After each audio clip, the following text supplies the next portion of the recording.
খুব সংক্ষিপ্ত পরিসরে রাসূল সাল্লাল্লাহু আলাইহি ওয়াসাল্লামের জীবনী থেকে আমরা কিছু লাইফ লেসন নিয়ে আসবো। আমরা কি শিখতে পারি রাসূল সাল্লাল্লাহু আলাইহি ওয়াসাল্লামের জীবনী থেকে। প্রথম যেই লেসনটা আমরা উল্লেখ করতে চাই সেটা হচ্ছে রাসূল সাল্লাল্লাহু আলাইহি ওয়াসাল্লাম খুব বড় মনের মানসিকতার অধিকারী ছিলেন, বড় মনের, বড় হৃদয়ের অধিকারী ছিলেন। তিনি সবার জন্য ছিলেন। He used to think beyond the narrow borders. কখনো ন্যারো মাইন্ডেড ছিলেন। উনি সবাইকে অ্যাকোমোডেট করতে চাইতেন। তিনি আলামিন, বিশ্ববাসীর জন্য রহমত।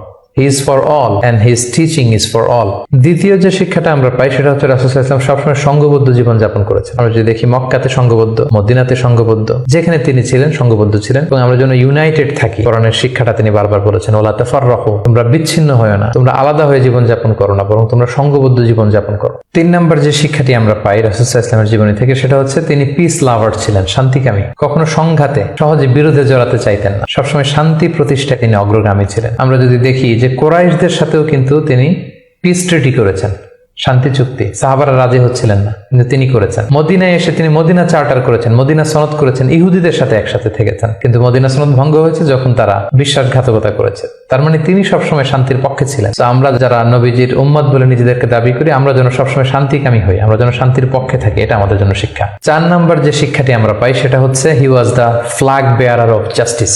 ন্যায় যেখানে, সত্য যেখানে, ইনসাফ যেখানে, জাস্টিস যেখানে, তিনি সেখানে। তার প্রমাণ আমরা দেখি 20 বছর বয়সে তিনি যখন যুবক, তখন তিনি হেলফুল ফুজুল নামে যুব সংঘ করেছেন। উদ্দেশ্য কি ছিল? মাআল মাজলুম দিদ্দাল জালিম। আমরা সবসময় মাজলুমের পক্ষে থাকবো, জালেমের বিরুদ্ধে। কোন জালেম যেন কোনো ব্যবসায়ীকে, ভিনদেশীকে, কাউকে যেন ঠকাতে না পারে। মাজলুমের পক্ষে লড়বার জন্য তিনি এটা করেছেন। তার মানে ইনসাফ, জাস্টিস, ন্যায় পরায়ণতার পক্ষে তিনি সবসময় কাজ করেছেন। আমরা যেন সবসময় ন্যায় পরায়ণতার পক্ষে থাকি, এটাই আমাদের জন্য শিক্ষা। 5 নম্বর যে ব্যাপারটা আমরা দেখি যে রাসূল সাল্লাল্লাহু আলাইহি ওয়াসাল্লামের পুরো জীবনটা যদি আপনারা খেয়াল করেন, সবসময় রাসূল সাল্লাল্লাহু আলাইহি ওয়াসাল্লাম একটা স্ট্রাগলের মধ্য দিয়ে গিয়েছেন। তিনি আল্লাহর নবী, শুধু নবী নয়, শ্রেষ্ঠ নবী, আল্লাহর হাবিব। তার কাছে কোরআন নাজিল হয়েছে, তার কাছে ওহী আসতো, আল্লাহর সরাসরি সাহায্য তিনি পেয়েছেন, আল্লাহর সাথে কথা বলতেন। তারপরও তার জীবন কিন্তু স্ট্রাগল মুক্ত ছিল না। সবসময় তিনি স্ট্রাগলের মধ্যে দিয়েছিলেন।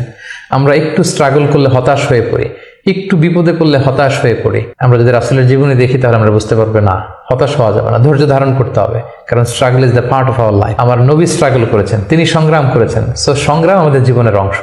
এই শিক্ষাটা আমরা পাই। 6 নম্বর যে শিক্ষাটি আমরা পাই সেটা হচ্ছে রাসূল সাল্লাল্লাহু আলাইহি ওয়াসাল্লাম ব্যক্তিগত জীবনে অত্যন্ত সৎ ছিলেন। যে কারণে যে কুরাইশরা রাসূল সাল্লাল্লাহু আলাইহি ওয়াসাল্লামের বিরোধিতা করতো, তারাই রাসূল সাল্লাল্লাহু আলাইহি ওয়াসাল্লামকে উপাধি দিয়েছিল আস-সাদিক আল আমিন, সত্যবাদী, আমানতদার। যেদিন তিনি হিজরত করবেন সেদিন তিনি তার ঘরে রাসূল সাল্লাল্লাহু আলাইহি ওয়াসাল্লাম আলী রাদিয়াল্লাহু তাআলা আনহুকে রেখে গিয়েছিলেন। কারণ ওনার কাছে মক্কার অনেক লোকেরা আমানত রেখেছিল। সেই আমানতগুলো বুঝিয়ে দিতে আলী রাদিয়াল্লাহু তাআলা আনহুর 3 দিন সময় লেগেছিল। এত পরিমাণে ডিপোজিট ছিল, আমানতের বিভিন্ন জিনিসপত্র ছিল, সেগুলো আলী রাদিয়াল্লাহু তাআলা আনহু বুঝিয়ে দিয়ে তারপরে তিনি হিজরত করেছেন। কতটা আমানতদার ছিলেন আমাদের প্রিয় নবী। এবং ওনার এই ব্যবসায় আমানতদারিতায় মুগ্ধ হয়েই কিন্তু খাদিজা রাদিয়াল্লাহু তাআলা আনহা রাসূল সাল্লাল্লাহু আলাইহি ওয়াসাল্লামকে বিয়ের প্রস্তাব দিয়েছিলেন। তো তার উম্মত হিসেবে আমাদের উচিত সত্যবাদী, সৎ এবং আমানতদার হওয়ার চেষ্টা করা। 7 নম্বর যে শিক্ষাটি আমরা রাসূল সাল্লাল্লাহু আলাইহি ওয়াসাল্লামের জীবনী থেকে পাই সেটা হচ্ছে রাসূল সাল্লাল্লাহু আলাইহি ওয়াসাল্লামের একটা ফ্রেন্ডলি ইন্টারঅ্যাকশন ছিল তার ফলোয়ারদের সাথে, good interaction with the followers. আমাদের অনেক লিডারদের মধ্যে একটা বসি ভাব থাকে যে আমি সব জানি, আমার ফলোয়াররা কিছুই জানে না, আমার টিমের লোকেরা কিছুই জানে না। না, রাসূল সাল্লাল্লাহু আলাইহি ওয়াসাল্লাম এটা করতেন না। কারোর কাছ থেকে কোনো ভালো কনসালটেশন, কোনো পরামর্শ আসলে পলিসি মেকিং এ তাদের কথাও তিনি রাখতেন। সুবহানাল্লাহ, এটা একটা গুড লিডারের বৈশিষ্ট্য। 8 নম্বর যে শিক্ষাটা আমরা পাই সেটা হচ্ছে রাসূল সাল্লাল্লাহু আলাইহি ওয়াসাল্লাম হেভিলি ফোকাসড ছিলেন তার মিশনে। সেই যে মক্কায় তিনি তাওহীদের বাণী প্রচার করতে শুরু করেছেন, রিসালাতের বাণী প্রচার করতে শুরু করেছেন, আখিরাতের কথা মানুষকে প্রচার করতে শুরু করেছেন। তার যে দাওয়াতের ফোকাস, এই ফোকাস থেকে কোনো প্রলোভন, কোনো লোভ, কোনো স্ট্রাগল, কোনো বিপদ রাসূল সাল্লাল্লাহু আলাইহি ওয়াসাল্লামকে এক চুল পরিমাণ নাড়াতে পারেনি। আমরা যদি জীবনে সফল হতে চাই, আমাদের ফোকাস ঠিক রাখতে হবে। ফোকাস থেকে আমরা নড়ে গেলে কিন্তু আমরা সফলতার দেখা পাবো না।